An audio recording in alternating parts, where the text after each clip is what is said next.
Welcome back to the lab where we are going to work on rotating our gossip encryption key for our cluster. Now I'm connected to server A here, and again we can do a Nomad and then agent info to validate that our surf is actually encrypted right now. But what we want to do is maybe we've been running Nomad for a while and it's time to rotate that key. So how do we do that? Well, we walked through it on the slides, but let's do it in our lab. Now, the first thing we need to do is generate a new gossip key. Now, that's simply Nomad operator gossip keyring and then generate. We hit enter there and we get a new key. Now, every time we run that, we're going to get a new key. And it doesn't matter which one you use, as long as you have a new one. So I'm just going to grab the last one that I created here, and that's the one we're going to use. Now, the next thing is that we need to install the new gossip encryption key on our cluster. Now, to do that, we simply do a Nomad operator gossip. All those commands start with Nomad operator gossip keyring.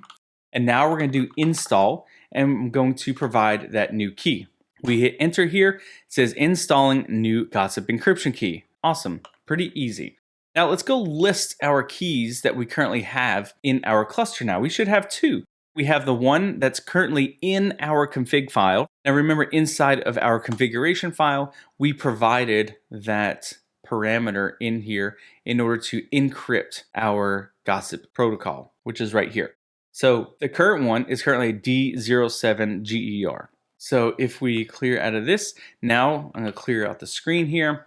And now what we can do is do a Nomad operator gossip keyring list.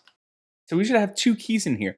This is the key that we just looked at that's currently in our configuration file. And this is the new key that we just installed using the Nomad operator gossip keyring install command just a second ago.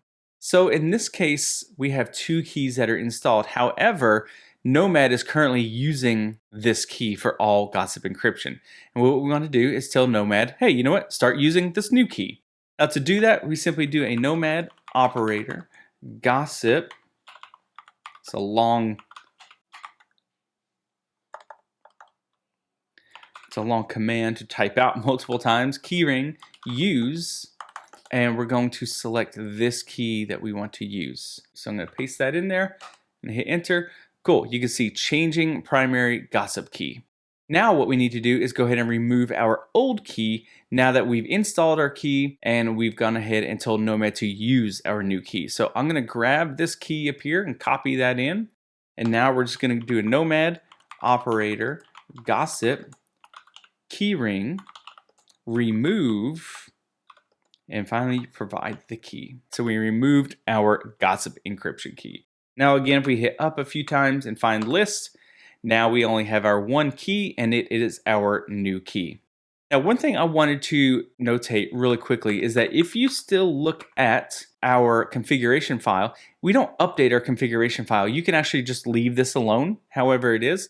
You could actually delete it, honestly, because whenever Nomad service starts, it actually looks for the key ring first to validate that it has a key in there before it actually reads this configuration in our configuration file. So even if we restart our service and the Nomad service reads this file, in the logs, you'll see that it found a key in the key ring, so it's ignoring this parameter right here. So let's go ahead and do that. So clear the screen one more time. Sudo systemctl restart Nomad. Now let's look at our journal logs now that we know how to do that. So journal ctl -u and then Nomad. I'm going to shift G to the bottom and hit over. We're going to get quite a bit of stuff because we restarted the service. So let's try it and use page up and look up a little bit. And let's see if we can find those logs pretty easily. Let's see.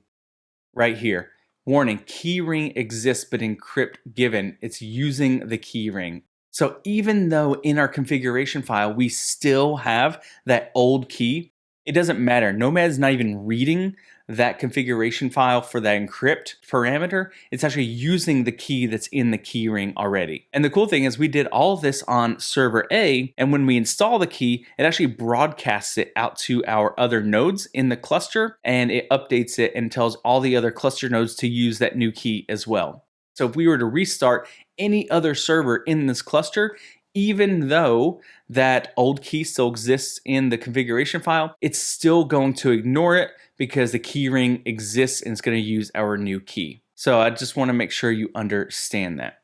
And then finally, what we can do is we can probably go up just a little bit more. And here we go. Here are all the logs of the processes that we just went through to create a key, install a key, tell it to use, and remove the key. So we have received install key query. It doesn't log when you create a new key, but it logs it when received an install key. So we install the key. Then remember, we did a list. Then we told Nomad to use our new key. Then we removed our old key. And then again, we listed it again. So you can see from the logs that Nomad is recognizing that we went ahead and rotated our gossip encryption key. So hopefully that was helpful to you. We just rotated our key across our cluster we've been using throughout this entire course so far. And now we're good for another 6 months or a year whenever our security team deems it necessary to rotate our key. So thanks for watching, and we'll see you in the next lecture.